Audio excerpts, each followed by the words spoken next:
kapatid, andito na naman po ang inyong maliit na lingkod na palagi ninyong naririnig na aking binabanggit na hindi magsasawa ng paghahatid sa inyo ng tunay na magandang balita na mula sa ating Ama sa pamamagitan ng Espiritu ng kanyang panganay na anak na si Isa na ating Panginoon ng mga Panginoon at ating Hari ng mga Hari. Ngayon mga kapatid ay buwan pa rin ng Mayo at gaya ng mga araw na tayo ay nagkikita-kita sa pamamagitan din lang itong palatuntunang ito na inyong mapapanood at higit sa lahat ay kailangan pakinggan sa YouTube ba ito? Naroroon na natin sa Facebook. Saan mo kayo magawin kung ito may mapunta sa Facebook o YouTube o Instagram, baka magagawin din tayo dyan. Ay ang pinakamahalaga na inyong gawin dito mga kapatid ay ang makinig. Mayroon na naman tayong mensahe ngayon dito sa inuulit ko sa buwan ng Mayo, sa 17 taong 2025. Tama ba? Kabanggit natin. Binabasa ko doon sa kalendaryo, may malaking kalendaryo sa aking harap. At yung nakaraan mga kapatid, kung inyong napanood, napakinggan yung nakaraang binigay natin mensahe noong Mayo 10, yun yung araw ng Panginoon, yung ikatlong araw at ang huling araw, yung isang araw ay iisa. Yun yung ating panood, ay pinakilala ng ating Panginoong si Isa. Ito yung tinapay, pagkain ng ating kaluluwa, ika nga nila, pagkain ng Espiritu. Dahil itong mga salitang ito mga kapatid ay Espiritu. Yung Espiritu, ito ng ating Panginoong si Isa. Yung tunay na Espiritu Santo mga kapatid. Isa lang ang Santo mga kapatid. Yung Espiritu Santo, yun lang ang Santo mga kapatid. Wala nang iba na nakasulat sa Biblia ang Santo. Dito naman kayo sa ibabaw ng lupa, maraming tinatawag silang Santo. May tinatawag silang Santo Papa, may Santo Niño, may sinasabi pang Santong Paspasan, diba? Mga santo-santo na yan, hindi yun dapat pagtiwalaan mga kapatid. Ang natatanging santo na dapat pagtiwalaan yung Espiritu Santo mga kapatid. Yung mga salita ng ating Panginoong si Isa, yun yung Espiritu Santo. Wala nang iba. At bago tayo dumako na magsimula sa ating mensahe, ating paghahati-hatian ngayon mga kapatid, sa inyong lahat ng mga nakikinig at walang sawang sumusubaybay sa palatuntunan ito ng ating Ama na pinakamaliit sa balat ng lupa mga kapatid. Saan man kayo naroroon, ano man ang inyong katayuan sa buhay, ang biyaya at awa ng ating Ama sa pamamagitan ng Espiritu ng kanyang panganay na anak na si Isa na ating Panginoon ng mga Panginoon at ating Hari ng mga Hari ay sumainyo nawang lahat. Siya nawa at siya nawa. Ayan mga kapatid, mahalaga kasi yun yun tayo ay bibigyan ng ating Ama ng biyaya at awa. Pag nakarating sa atin dun yung mga ganong salita, ay kasabay na dun yung kapayapaan. Magkakaroon tayo ng tiwala sa lugar nating pinupuntahan. Walang gagalaw sa atin dahil yung biyaya at awa ng ating Pag kinaawaan ka kasi nasa ilalim ka ng kanyang mga pakpak pag kinaawaan ka niya. At ang kinaawaan ng ating Ama, mga kapatid, yung sumusunod lang sa kanyang buong kautusan. Nandun yung awa at biyaya ng ating Ama. Kaya napakahalaga yung itinuturo niya sa atin na dapat natin pakinggan, mga kapatid. Huwag yung kani-kanino, ginigising niya tayo ngayon, mga kapatid. Ginigising tayo ng Espiritu Santo upang ating pang tayo ay bumangon at gawin na ng walang bulong-bulong yung kanya buong kautusan.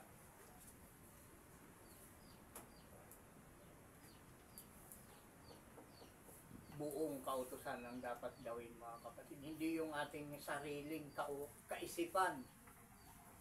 Dahil hindi nyo ba napapansin ngayon, mga kapatid? Kahit simula pa noon, nung maliit pa, ay yung mga pinagkikikilos, ginagawa ng karamihan, ay halos walang pinagkaiba. Ang malala lang ngayon, mga kapatid, yung mga nangyayari sa mga matataas na dako. Yung mga lugar na inaakala natin na mga dukha na kinaroroonan ng pinagmumulan ng ating pag-asa sana, ay nandun yung kaguluhan man din, mga kapatid. Ano yung tinutukoy ko, mga kapatid, sa aking nababanggit sa inyo ngayon? Kung sino yung mga matataas na namumuno sa ating bansa, sila pa ngayon na nagsisipag-away. Di ba kaya sila itinalaga natin na mga ordinaryong mga Pilipino dahil tayo ay bumoto sa kanila eh. Binoto natin sila para mag-akay sa atin sa ikagaganda ng pamumuhay sa araw-araw. Makapagturo sa atin kung ano yung mga dapat gawin para mawala ang mga kaguluhan. Para makarating tayo sa tinatawag at hinahangad ng lahat na kapayapaan. Diba? Yun ang ating hinahanap sa mga namumuno sa atin. Sino naghahangad ng ganon sa atin, mga kapatid? Di ba tayong lahat na may matinong pag-iisip, naghahangad ng ganon ang mangyari sa buhay? Magkaroon ng kapayapaan at katiwasayan sa araw-araw na takbo ng ating pamumuhay. Na yun ay inaasahan natin sa ating mga pinuno. Magmula sa kapitan, pinakamababang namumuno sa ating bansa. Simula kapitan. Konsyal, kapitan, konsyal ng barangay, mayor. Yan, pataas na ng pataas ang gobernador. Lahat, napakarami mga kapatid na may mga tungkol. Hanggang sa senator, presidente, vice president. Diba, doon tayo lahat umaasa eh. Dahil sila yung itinayo natin. Yeah, dahil binutuhan natin, tayo nagtayo doon dahil pinagbubutuhan natin. Na inaakala natin na sila ngayon makakatulong. Ngayon, paano makakatulong ngayon, mga kapatid? Ay sila mismo nagsisipag-away. Walang hinto ang awayan. Palala ng palala. Ngayon, paano na tayo? Ang masama na nangyayari pa, mukhang mahahati ang ating bansa. Diba? Yun nakikita ko eh. Sa magkabila na nag-aaway, ay may kampi sa kanan, may kampi sa kaliwa. Ayun. Eh kung hindi mapuputol yung awayang yan, mga kapatid, Siyempre, pag nagbanggaan yung kanan at kaliwa, siyempre kasama yung mga nasa likuran nun. Kanya-kanyang suporta yun. Ano mangyayari pagka ganun na, mga kapatid? Ano mangyayari sa ating bayan? Pagka naganap yung ganun. Ay, hindi humihinto eh. Ay, saan pupunta yung ganun, mga bangayan? At sino ang dapat mamagitan para huminto? Yun yung problema. Ay, sila yung mataas. Ay, sinong aawat sa kanila? Diba? Sino yung aawat sa kanila?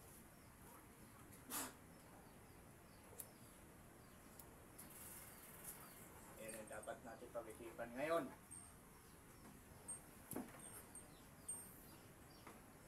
Kung sino ang makapag-aawat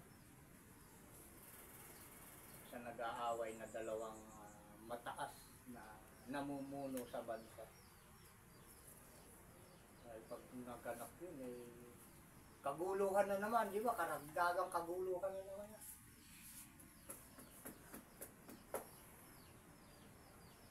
Nasaan ngayon yung sinisigaw nilang kapayapaan? Sila na mga namumuno, kapayapaan ang sinasabi.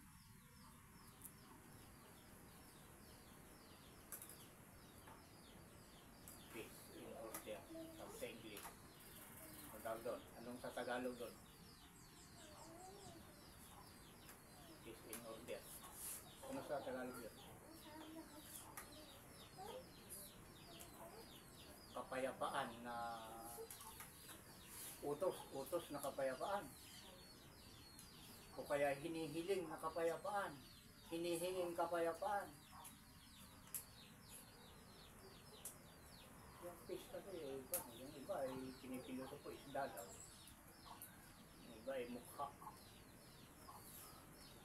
Mukha ng kapayapaan. Ganon. Ano man yun mga kapatid, alam na natin tayong may wastong pag-iisip na. Alam na natin kung anong ibig sabihin yun. Ikabubuti. Ang ibig sabihin yun. Sa lahat. At sana ganun nga yung mangyari kahit nasa gitna na tayo nag-uumpugang bato. Ano mangyayari sa atin? Banggaan yung bato nasa gitna tayo. Diba? Ay, ito kasi yung yung mga tinatawag na mga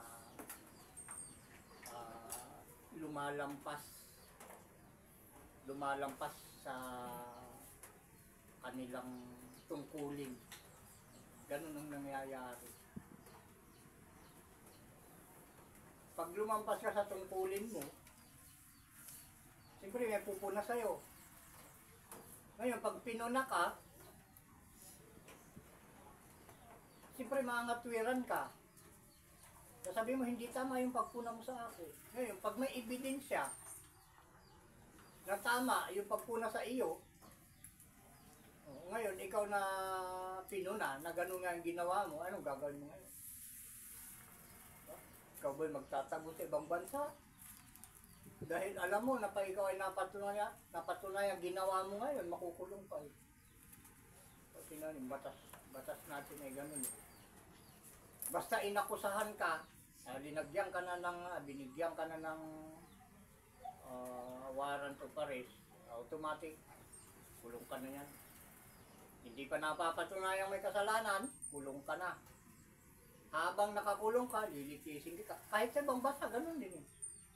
Yung ating ex-president, linilitis nakakulong.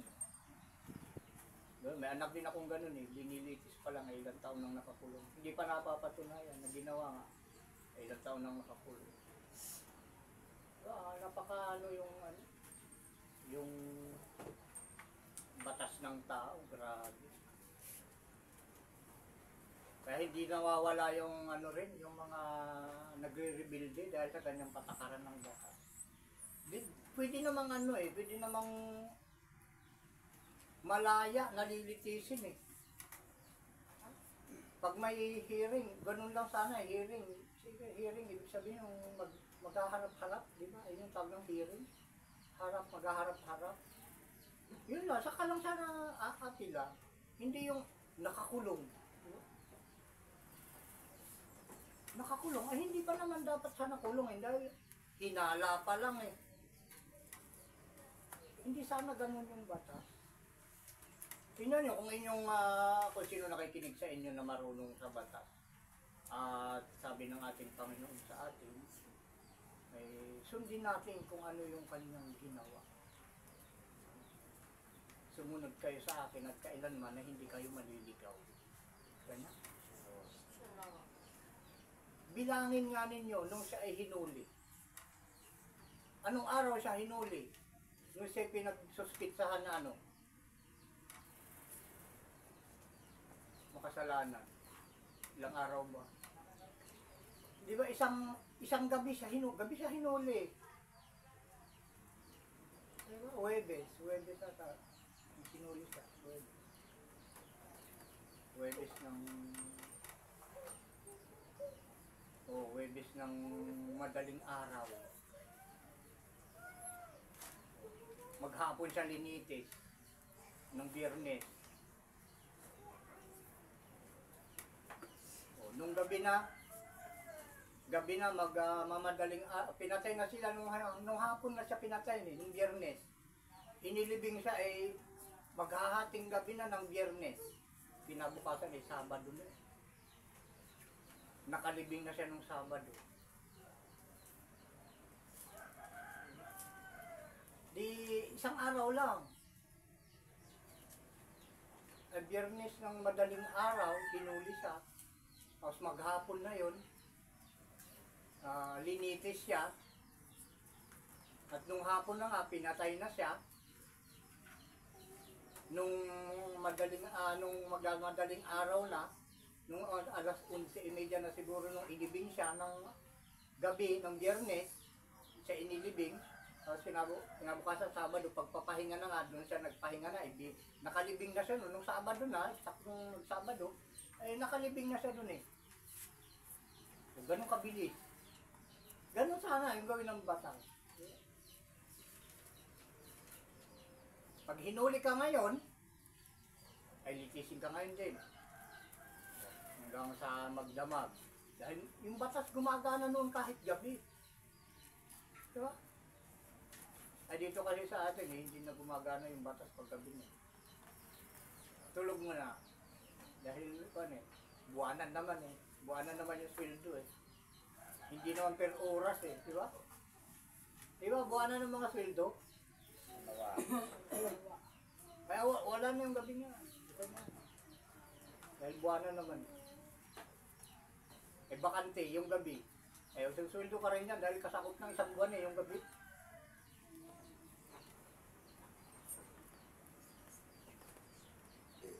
Yun, dapat malilitis mo yan sa loob ng 24 oras. Doon ka na ikukulong. Sana pagkatapos. Ay ngayon, siguro din sa dami ng tao, sa dami ng kaso, ay hindi magawa. Ay sa dami naman ng abogado ngayon, mga kapatid. Diba? Kung talagang gagawin, kaya. May paraan kung talagang gagawin. Pero kung ayaw, ay marami din dahilan. Ganun naman talaga eh. Pag gusto, may paraan talaga. May paraan. Pag gusto talagang sundin yung kung ano yung ginawa nung unang panahon sa ating Panginoon. Yun ang dapat tuladin eh. Na paraan ng paglilitis. Bilis, di ba? Ay ngayon, ilang taon nang aabutin. Makukulong muna ng 6 na taon, 5 taon, 4 na taon, 3 taon. Yung napagbintangan bago mapatunayan na may kasalanan nga o wala. Diba? Eh, yun ay malinaw na pagsuway sa utos ng ating. Tayo kasi, ang mga taga-sanglibutan, ang hinahangad ng bawat isa sa atin at hinahanap ng karamihan. Hindi naman lahat. Ay ang magawa nila ang kanilang kagustuhan. Kagustuhan lang nila. mapunta sila sa isang dako o lugar na walang pupuna. Ayan. Walang kukontra sa lahat ng kanilang ginagawa. At kung may pupuna man sa kanila, na gusto nila na pagpuna, ay yung sila ay pupurihin sa lahat nilang ginagawa. Tama ba yun? Ito yung nangyayari. Ayaw mapupuna. Ayaw mapapansin. Kung papansinin man natin sila, gusto nila ay purihin sila. Yan yung gustong pagpuna, pupurihin. E paano natin pupurihin? Tayo na nakakaalam ng kung sino ang dapat purihin. Kung sino ang dapat papurihan sa kanilang ginagawa. Kung sino yung dapat pansinin. Tayong mga nakakaalam nila. Pupurihin mo ba yung tao na hindi tama yung ginagawa? Hindi ayon sa inuutos ng ating Ama ang kanilang ginagawa, lalong-lalo na.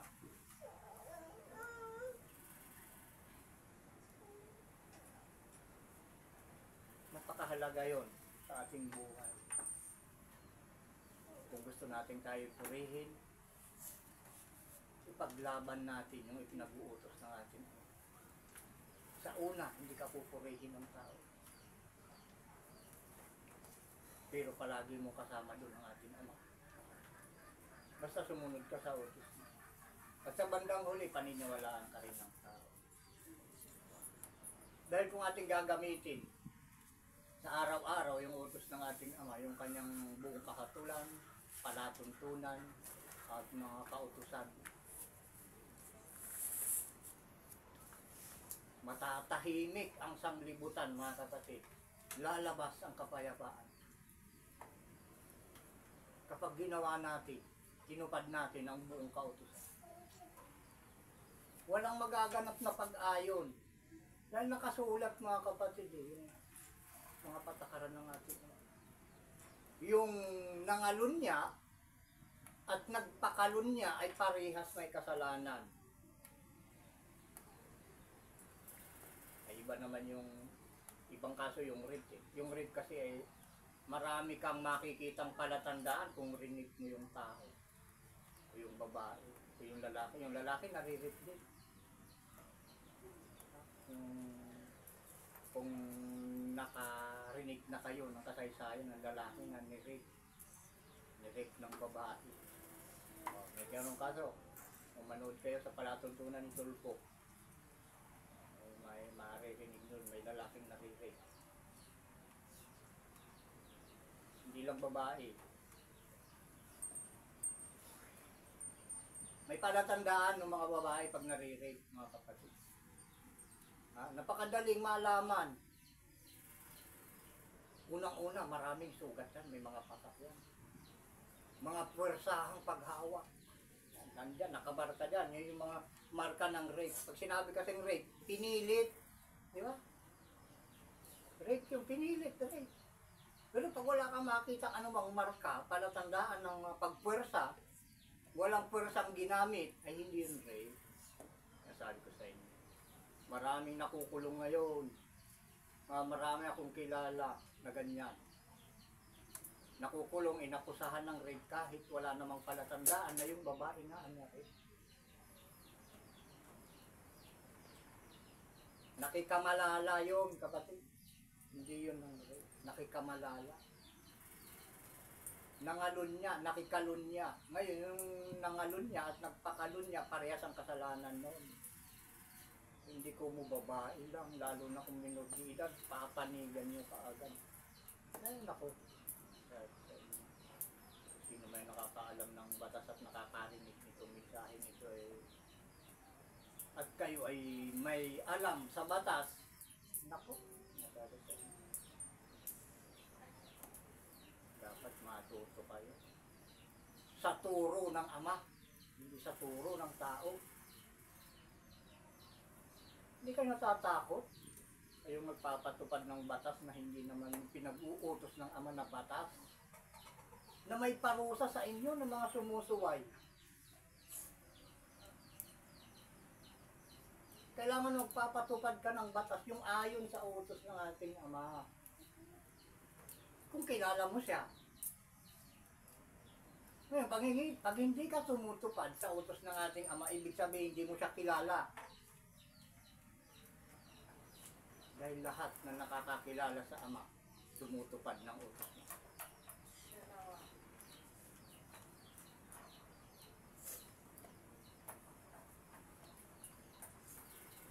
Patakaran ng ating Ama, walang bata, walang matanda.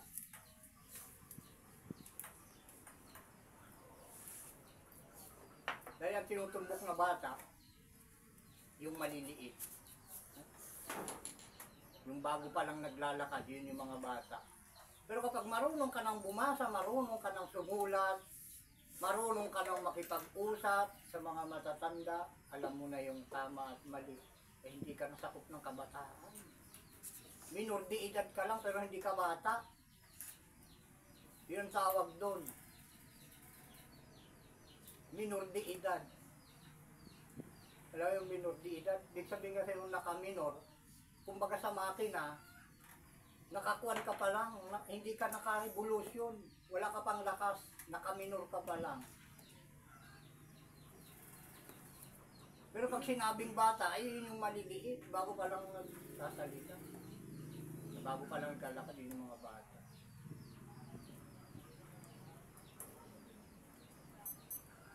Mali yung pagpapahalaga ng gobyerno sa kabataan. Alay kong binabagit. Dahil kung mahal ng Ama ang mga minor de edad na yan, hindi na sana niya idinamay sa dilubyo yung mga kabataan. Isipin nyo yan. Nung umulan ng apoy sa Sodoma at Gomora, ilang mga baby, mga sanggol, ang mga natupok, nasunog doon. May maraming mga bunso sila, syudad nga yun eh, napakalawak na syudad yun. Sodoma at Gomora ay umabot sa langit yung mga kasalanan ginagawa nila doon. Suko hanggang langit yung kanilang kasalanan. Napakaraming prostitute, maraming mga pangangalunya na nagaganap noong unang panahon pa. Napag-aralan yung mabuti yun. Kung may nakikinig sa inyo dyan na nakakaalam ng batas. Matuto kayong makinig dito dahil sinasabi ko sa iyo, ikaw kung nakikinig ka at marunong ka sa batas at ikaw ay may kakayanan na iparating ito sa kinauukulan ng mensahe ng mga naririnig nyo rito. Kung kaya mong iparating, sinasabi ko sa iyo, aalalayan ka ng Espiritu Santo. Hindi ka niya pababayaan. Huwag ka matakot. Basta palagi ka makinig dito, sumuporta ka sa palatuntunan ito. Dahil ito ang natatanging kaligtasan. Ito yung pintuan ng langit, mga kapatid. Alisin na natin yung mga hindi tama na gawain. Makipagtulungan na tayo sa ating Ama dahil yun yung gusto niya eh. Gawin natin kung ano yung kanyang kalooban. Na doon sa paggawa ng kalooban ng ating Ama, kung ano yung gusto niya na mangyari, na gawin ng tao, doon lang natin makakamit yung tunay na kapayapaan at katiwasayan dito sa lupa. Sa ganung paraan, mga kapatid. O kung nakikinig kayo ng programa nung nasabi na palaging yung aral ay lagi din sa Biblia. Sinasabi nila mga stoic ba? Stoic ang tawag nila. Yung mga taong may malalawak na isipan. Mga salita sa Biblia. Ayan, maganda rin yun. Yung programa nila yun. Pero hindi yun dapat yung tutukan ng pati. Pakinggan nyo lang yun. Marami kayong matututunan doon. Pero ang kabuuan ng ikatututo natin at pagkakaroon at makarating sa kaligtasan Ay ito mga kapatid, ito yung pintuan patungo sa langit. Siya nawa.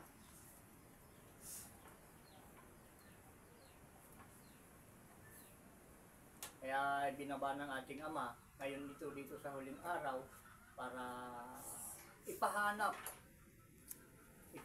niya sa akin kung nasaan yung kanyang mga anak na naligaw.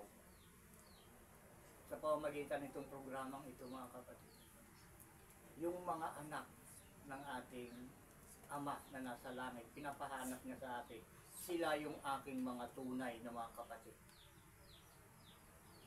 Dahil sabi ng ating Ama, pag narinig ng iyong mga kapatid ang iyong boses, susunod sila sa iyo. Kaya lahat ng lumalapit dito at sumusunod sa palatuntunang ito, sila ang tunay kong kapatid. Kung maedad man, magulang, o tatay, yan ang turing ko. Kaedad ko, kapatid. Ayan, babae o lalaki. Kung maliit man, ang mga minor de edad, mga anak o apo. Ayan, yun yung mga tunay kong apo, anak, kapatid, magulang. Ayan, yung lahat ng lalapit dito mga kapatid. Dahil lahat ng pumapasok dito ay nagiging kaisa dito. Dahil sabi ng ating Ama, kayo'y mga kaisa. Ito yung daan patungo sa pagkakaisa at pagbabagong lahi, mga kapatid.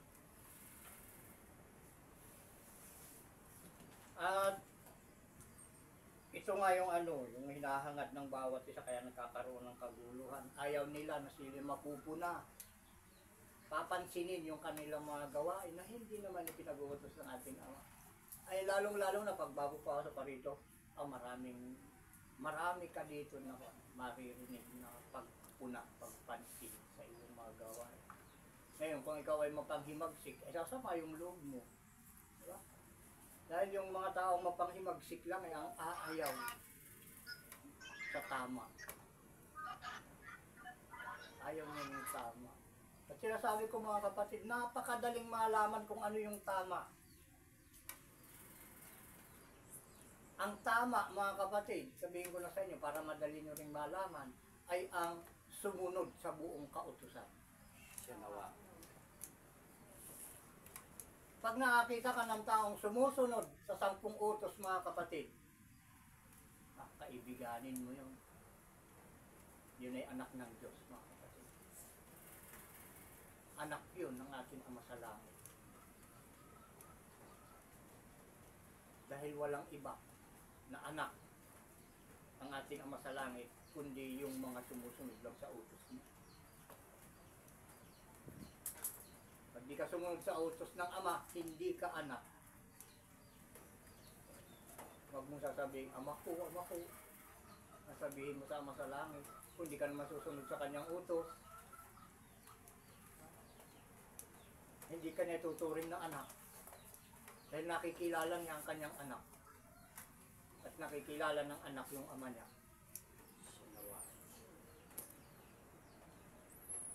Yun yung palatandaan mga kapatid na anak ka.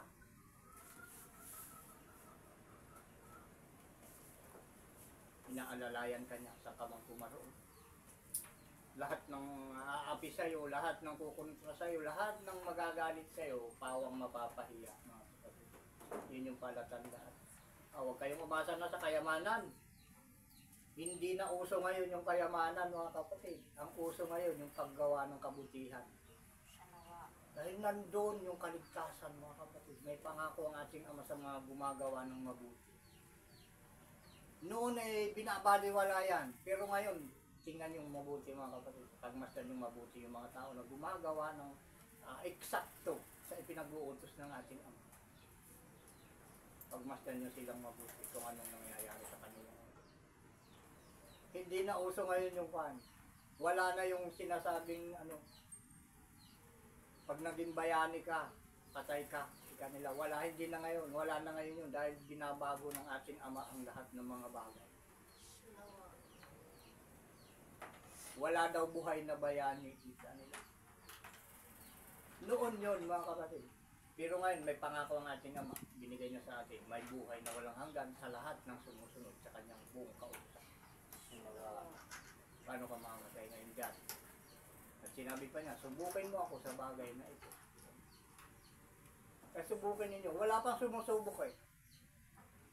Kami pa lang, mga kapatid. At hindi ito pagsubok sa amin, itong pagtupad. Ito ay pagtupad, hindi pagsubok. Itong pagpasok dito ay pagtupad.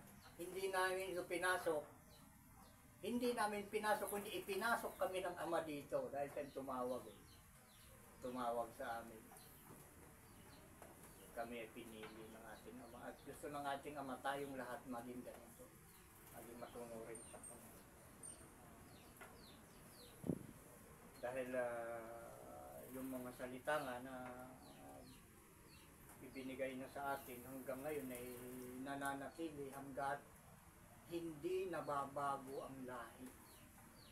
Nananatili yung kanyang mga utos.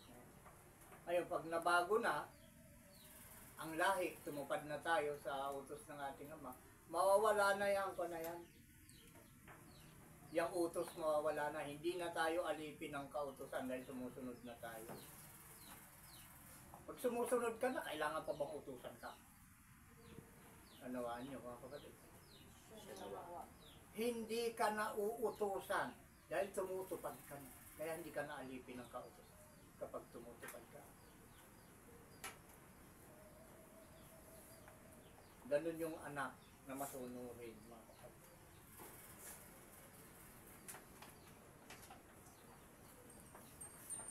At ito yung ating mga dapat tandaan. Saan man tayong sulok ng mundo makarating, ano man ang ating kinaroroonan, ang sabi niya sa atin ay kapag narinig natin yung boses ng tinuturo ng ating Ama na dapat pakinggan ay huwag nating pagmatigasin ang ating puso. Siya ito mga kapatid, ito yung nakasulat na pag narinig yung kanyang boses ay huwag pagmatigasin ang ating puso. Kahit pa ulit-ulit na yung maririnig, ito yung napaka-pambihira. Sa loob na isang linggo, isang beses mo lang ito maririnig. Bawat lingguhan, weeklyhan lang ito nangyayari. Ito yung Sabado, ganitong araw mga kapatid. Si lumalabas. At yung sisimula ng alas 9 ng umaga. Abot lang kami hanggang alas 11:30 ganun. O 11:45 yung pinakamahaba ng programa. Kaya sabi, wag nating pagmamatigasin ng ating puso dito sa mga salitang ito dito sa huling araw. Dahil ito, mababasa natin ito eh. Itong programang ito dun sa simulan natin dun sa aklat ng mga awit 9:5 hanggang 11 ata ito, o 11. Awit 9:5:1. 3, 6, 7, 8 hanggang 11. Tingnan natin mga kapatid. Awit 95.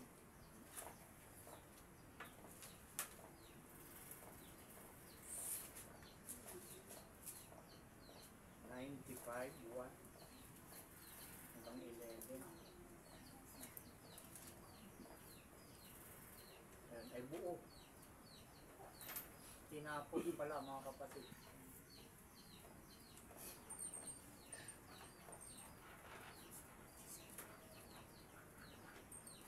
Ayan. Kita nyo, kuha natin yung pamagat. Pagpuri sa Panginoon at pabalalaban sa di pagsampalataya. Nakikita nyo mga kapatid. Ulitin ko na mas malakas dahil nandito ko sa harapan mga kapatid. Ito yung ating babasahin mga kapatid. Pagpuri sa Panginoon at babala laban sa di pagsampalataya. Babala, hindi ka sasampalataya. Kaya kailangan mahalaga yung sampalataya dahil ito yung babala sa hindi sasampalataya na nakasulat sa aklat ng mga awit 95:1 hanggang 11. Basahin natin. O magsiparito kayo, tayo magsiawit sa Panginoon, tayo magkaingay na may kagalakan sa malaking bato na ating kaligtasan. Tayo'y magsiharap sa kanyang harapan na may pagpapasalamat. Tayo'y magkaingay na may kagalakan sa kanya na may mga pag-aawitan. Yan yung isa nating pagkukulan ng pansin dito, yung sabi niya dito ando sa dos, tayo magharap sa kanyang harapan na may pagpapasalamat. Sino ngayon nakakaalam sa atin kung nasaan ang ating Ama na dapat natin harapin, na doon tayo haharap? Sikatan ng araw. Okay, tayo sa sikatan ng araw, nandun ang ating Ama, doon nagmumula ang biyaya ng ating Ama sa sikatan ng araw. Kaya pag tayo ay pupuro sa Kanya at sasamba, kailangan tayo ay haharap sa Kanya. Ibig sabihin, sa silangan. Kung saan sumisikat ang araw, nandun ang ating Ama. Kaya kung tayo mananalangin, sasamba tayo sa ating Ama, tayo ay kailangan nakaharap sa silangan, sa Kanyang harapan. Yun yung malinaw na nakasulat nating nabasa. Kaya mga kapatid, kumusta po yung likod ko? Inom muna tayo sandali.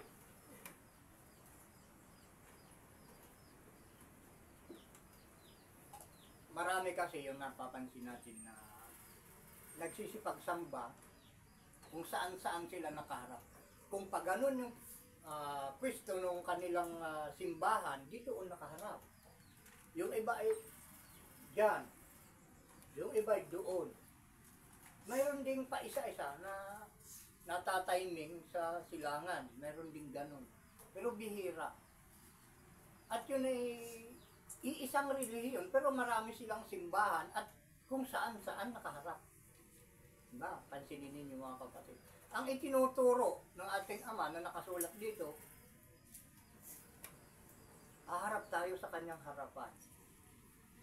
At siya nga ay nagmumula sa silangan, doon siya. Ay huwag natin harapin, nahaba tayo. Pero doon sa mga nagdaan natin na na iparating sa inyo na mensahe, nakasulat na ba na mensahe doon, yung ang ating Ama ay nagmumula ang kanyang kaluwalhatian sa sikatan ng araw. Ibig sabihin sa silangan, mga kapatid. Yan. Mag-comment na lang kayo kung gusto nyo, kung hindi nyo pa nalalaman. Kung gusto nyo malaman, halongkatin ninyo itong mga mensahe. Nandun yan. Saan tayo ngayon? Sa tres ba? Sapagkat ang Panginoon ay dakilang Diyos at dakilang hari sa lahat ng mga Diyos. Sa lahat. Yung kasing dakilang Diyos, ika niya dito capital A, ay capital D. Yung lahat ng mga Diyos naman, ito yung Diyos-Diyosan na, small d.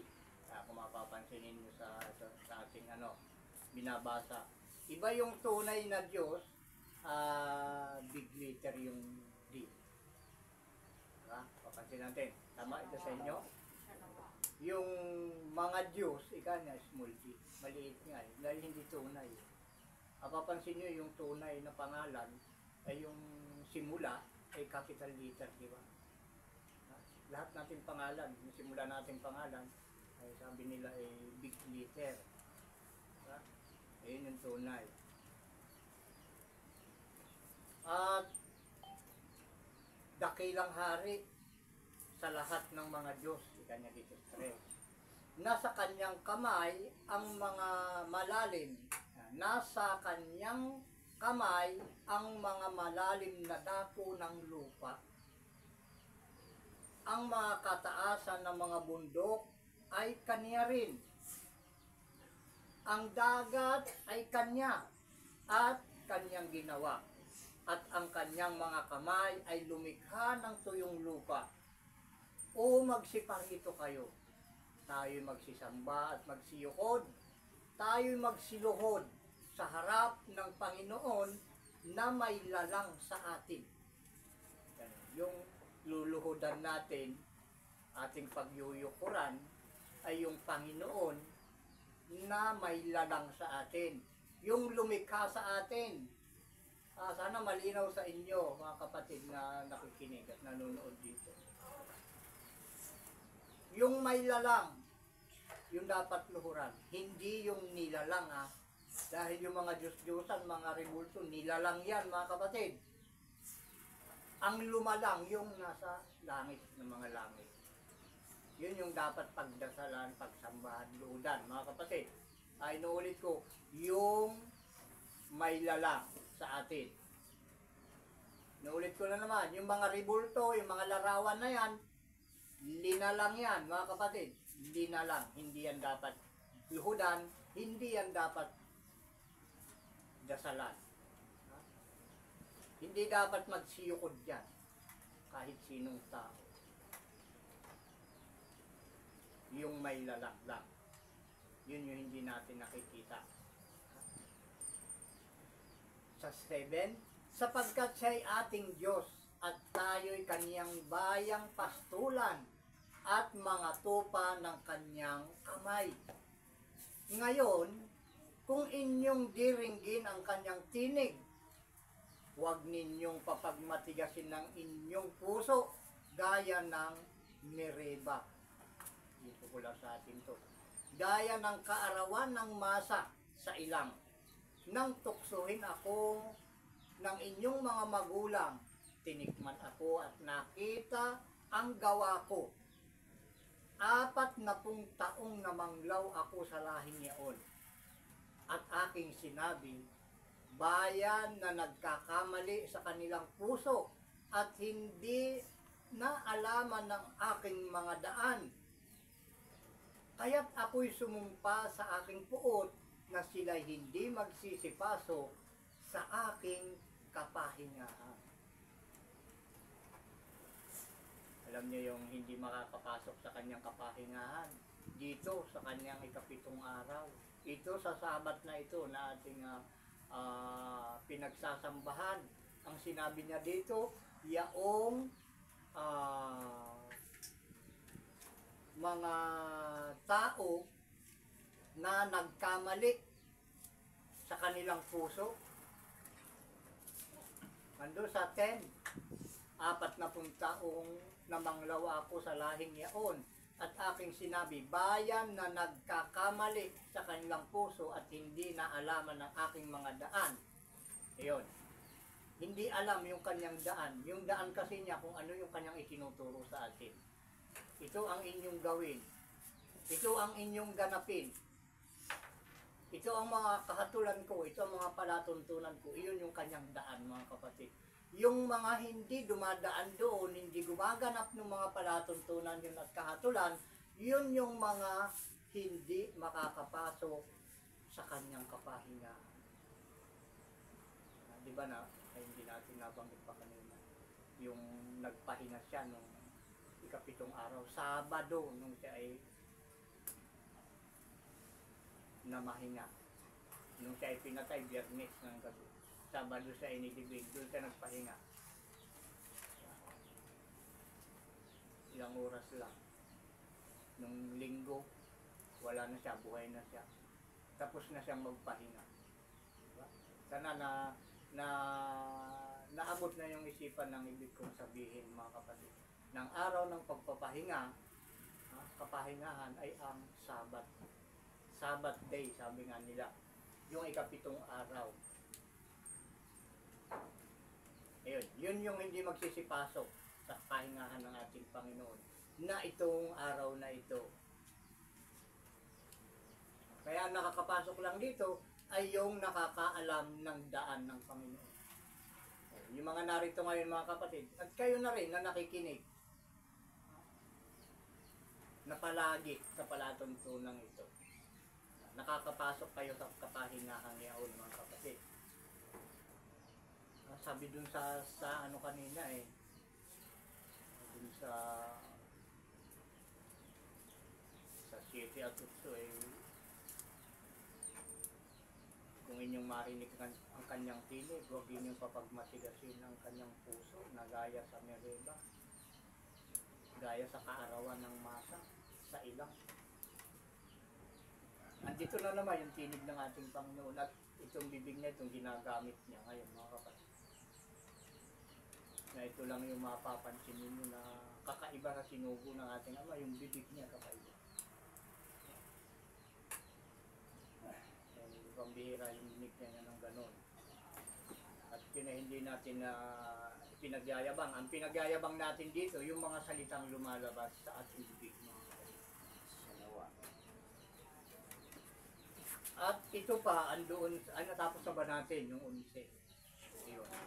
O doon naman tayo sa Hebreo 3, 1. Oh, mahaba ito kapatid hanggang 19.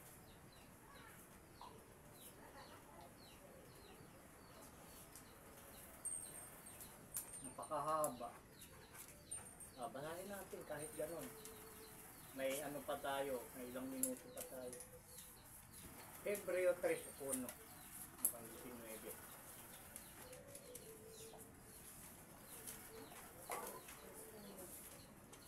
Hebreo 3:1.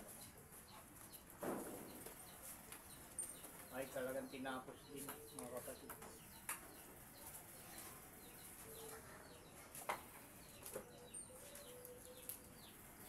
Review, parang review sa atin to ah.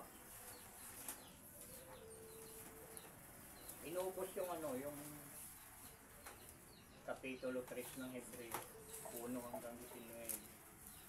Kita nyo, baka pag natapos natin to, baka dito no, tayo pang samantala na ng mga ano, maghihiwa-hiwalay at muli tayong magkikita-kita sa ganitong araw at oras mga kapatid. Simulan natin nga basahin sa Hebreo 3:1 hanggang 8:15 hanggang 19. Ayan. Kaya mga banal na kapatid, mga may bahagi sa pagtawag ng kalangitan, inyong isipin ang apostol at dakilang saserdote na ating kinikilala, si Jesus. Jesus, hindi masamang banggitin yung Jesus dahil yung Jesus ay yan ay pangalan na tumutukoy ng isang may katungkulan, kagaya nung mayor, kagaya nung kapitan. Yung mayor nyo ba, ano bang pangalan?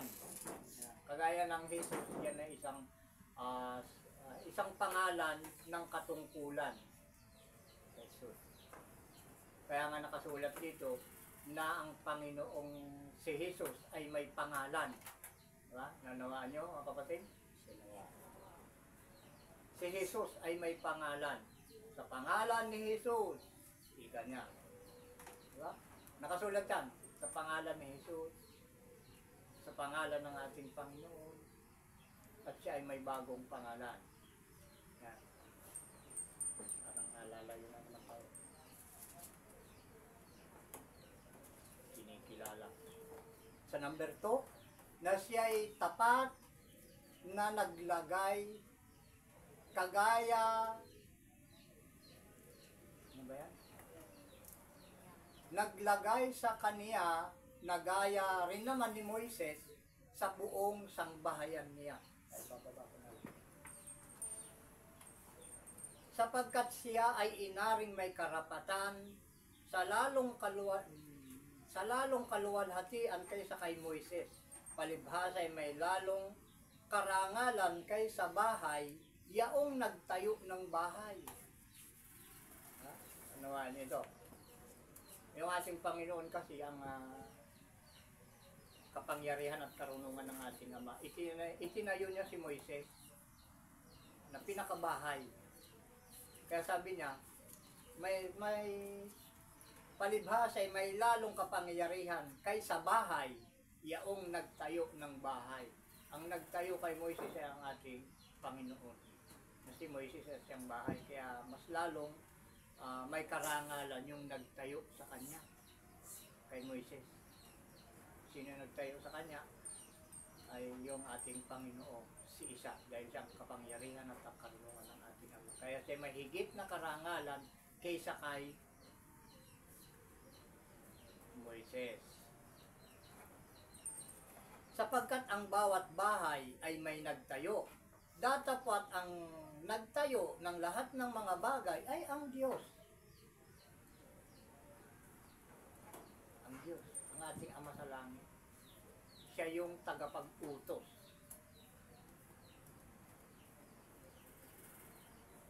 At ang inuutosan niya ay yung kanyang kapangyarihan. Yun yung kanyang panganay na anak.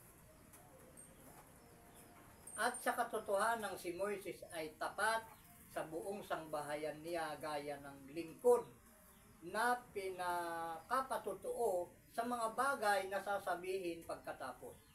Datapwat si isa, gaya ng anak, ay puno sa bahay niya. Kaya puno. Nawaan niyo, puno sa bahay niya. Na ang bahay niya ay tayo. Kung ating iingatang matibay ang ating pagkakatiwala at pagmamapuri sa pag-asa natin hanggang sa katapusan. Wow. Sana naunawaan nyo to. Gaya nga ng sabi ng Espiritu Santo. Ngayon, kung marinig ninyo ang kanyang tinig, huwag ninyong papagmatigasin ang inyong mga puso na gaya ng pamumungkahi, gaya ng mga araw ng pagtukso sa ilang, na doon ako tinukso ng inyong mga magulang sa pagsubok sa akin, at 40 taon na nangakita ang aking mga gawa. Alam niyo yung lahat ng kanyang mga sinugo, tumagal ng 40 taon. Ngayon, itong huling sugo, ilang taon pa lang. Kwentahin ninyo, 2017 nang ito'y sinugo.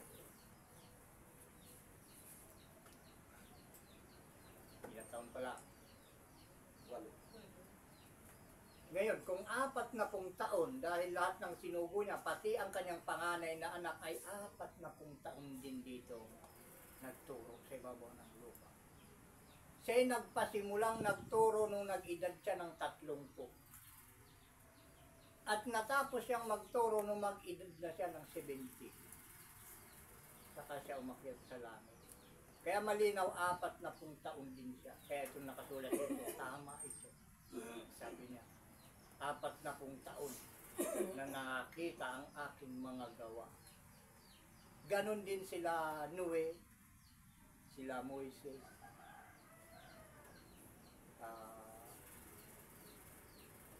Puro 4 na taon, napakarami. Dahil ito ay akin itong sumagi lang sa mensahe natin ito ngayon, pero mayroon akong patunay na wala dito, nandun sa aklat na nandun sa loob ng bahay namin.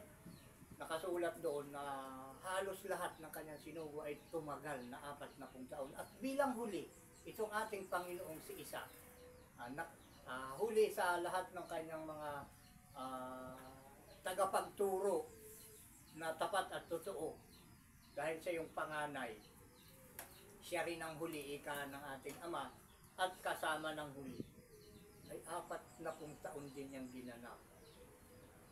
At ito aking tinatansya na baka 40 taon din ang ipinagagawa sa akin ating Ama. Kaya ating paghandaan ito, mga kapatid. 2017 na ako'y sinugo ng ating Ama. Kung gagawin din yan na 40 taon din, ay ilang taon pa ang ating antayin. Yan, bitahin na lang natin mamaya, tandaan nyo na. Dahil haba ang oras natin. Dahil kailangan, kung ang mga sinugo ko, ika niya, kung ano yung ginawa ko, ganun din ang gagawin nila. Diba? Naituro sa atin na. Lahat ng ginawa ko, ganun din ang gagawin. At higit pa nga, higit pa roon ang kanilang gagawin. Sapagkat ako'y aakyat sa Ama, at bibigyan ko sila, gagawan ko sila ng kanilang matatahanan sa langit, sapagkat sa kaharian ng langit maraming tahanan. Ito yung isa na pinapaalam sa atin, ilang taon na lang, at paiikliin ito ng ating Ama.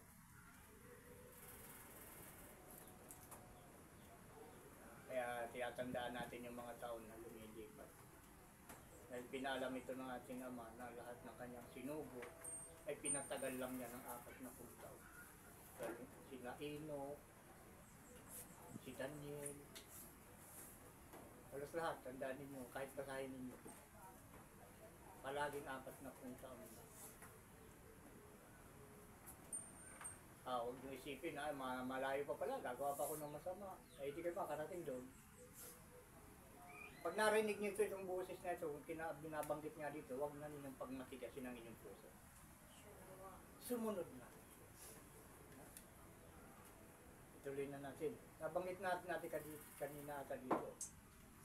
Ando sa 7, gaya ng sinabi ng Espiritu Santo. Ngayon, kung marinig ninyo ang kanyang tinig, huwag ninyong papagmatigasin ang inyong mga puso.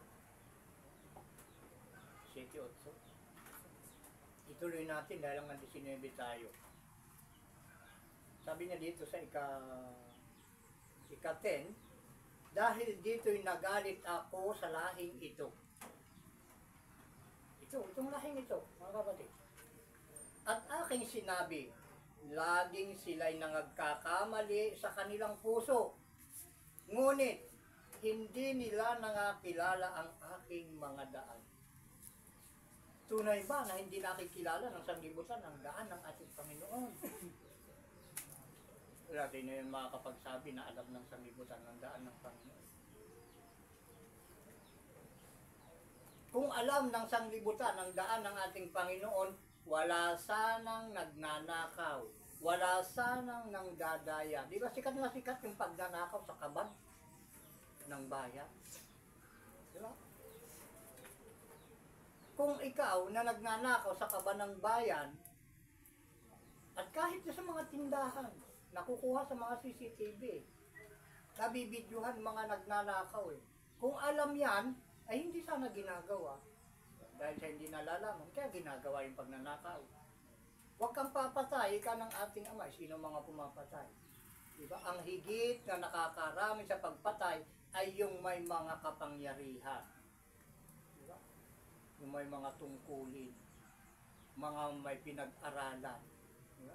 Yun yung karamihan ng patay niya. At mga mayayabang. Diba? Kung alam mo utos ng ating Ama, hindi mo magagawa yun. Mga pangdadaya, mga kasinungalingan. Tuloy natin.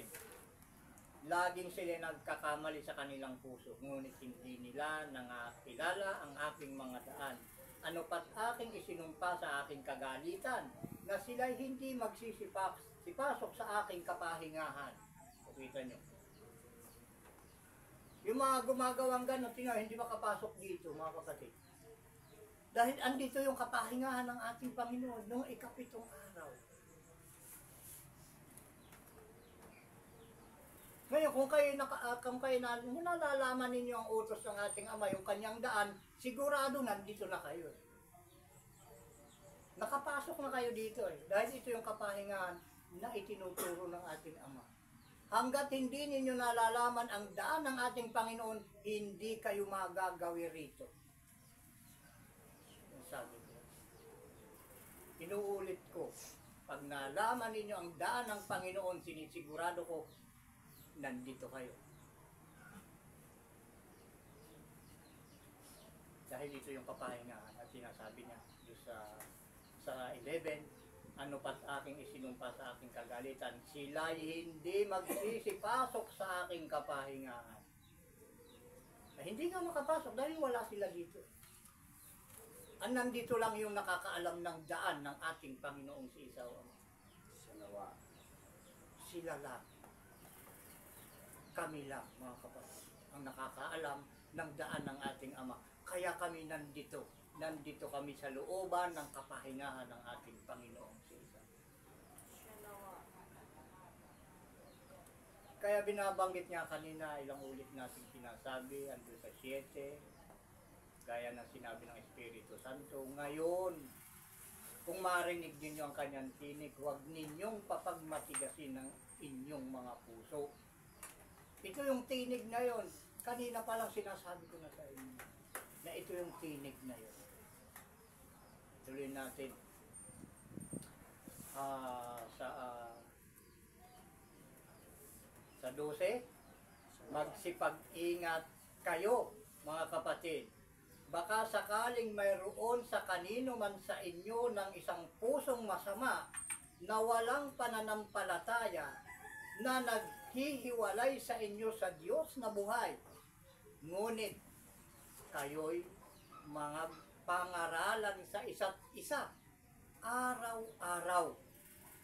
Samantalang sinasabi, ngayon, baka papagmatigasin ang sino man sa inyo ng daya ng kasamaan, sapagkat kayo'y magiging kabahagi ni isa kung ating iniingatang matibay ang simula ng ating pagkatiwala hanggang sa katapusan. Nagpasimula tayong nagtiwala nung marinig natin ang mga utos ng ating Ama. Kailangan ingatan nating mabuti yung pagtitiwala natin sa ating Ama. Nung tayo'y sinimulan niyang tinawag, kailangan ingatan natin yung tiwalang iyon hanggang katapusan. Katapusan ng sanglibutan, mga kapatid. Dahil ang sanglibutan, babaguhin ito ng ating Ama. May katapusan ng sanglibutan. Sa 15, samantalang sinasabi, ngayon, kung marinig ninyo ang kanyang tinig, huwag ninyong papagmatigasin ang inyong mga puso. Ilang ulit na binabanggit natin ito, dahil ito'y kailangan ng lahat ng mga nakikinig. Huwag pagmatigasin ang inyong mga puso. Nagaya ng sa pagpamumungkahi, sapagkat sino-sino ang pagkarinig ay namungkahi. Ngunit, hindi ba gayaong lahat na nagsialis sa Ehipto na sa pamamagitan ni Moises? At sino-sino ang kinagalitan niyang 40 taon? Hindi ba gayaong nangagkasala na ang kanilang mga katawan ay nangabuwal sa ilang? At sa kanino kani-kanino isinumpa niyang hindi makapapasok sa kanyang kapahingahan, kundi yaong mga nagsisuway. At nakikita natin na sila'y hindi makakapapasok dahil sa kawalan ng pananampalataya. Sa nawa. Kaya mga kapatid, kung wala kang pananampalataya, hindi ka makapapasok dito. Kaya inuulit ko, ito ang pintuan patungo sa langit, mga kapatid. Hanggang dito muna tayo, mga kapatid, dahil ito yung 11:40 na tayo, 11:42 ating orasan. At ito tinatawag na tayo ng oras upang tayo ay pangsamantala na naman na tayo maghiwa-hiwalay. Kaya mga kapatid, sa lahat ng mga nakinig at walang sawang sumusubaybay sa palatuntunan, maliit na palatuntunan lang ito ng ating Ama na ibinaba niya dito sa lupa, sa kinaroroonan ng ating kaligtasan. Sa inyong lahat, mga kapatid, ang biyaya, awa, at kapayapaan mula sa ating Ama sa pamamagitan ng Espiritu ng kanyang panganay na anak na si Isa na ating Panginoon ng mga Panginoon at ating Hari ng mga Hari ay sumainyo ang lahat. Siya nawa. Sa nawa. Pakinggan nyo rin, mga kapatid, yung patutuo dahil yan ay kinakailangan. Sa lahat ng mga usapin o mga kaganapan o mga usapan, kailangan ay totoo at may magpapatunay na iyan ay katotohanan, mga kapatid. Kagaya nitong inyong maririnig na patutuo.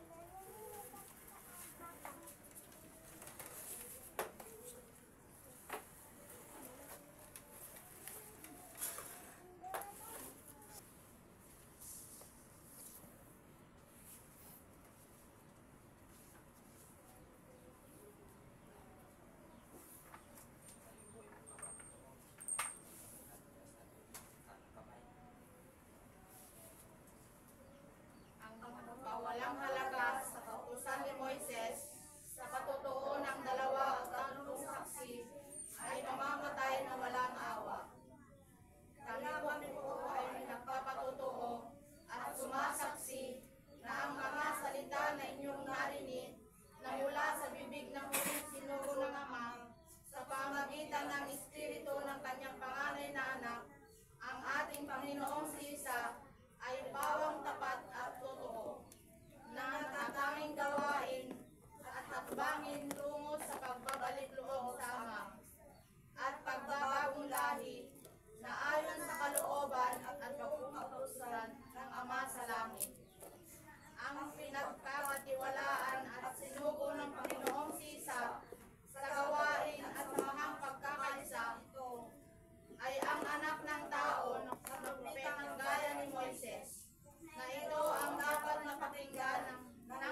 siya nawa at siya nawa.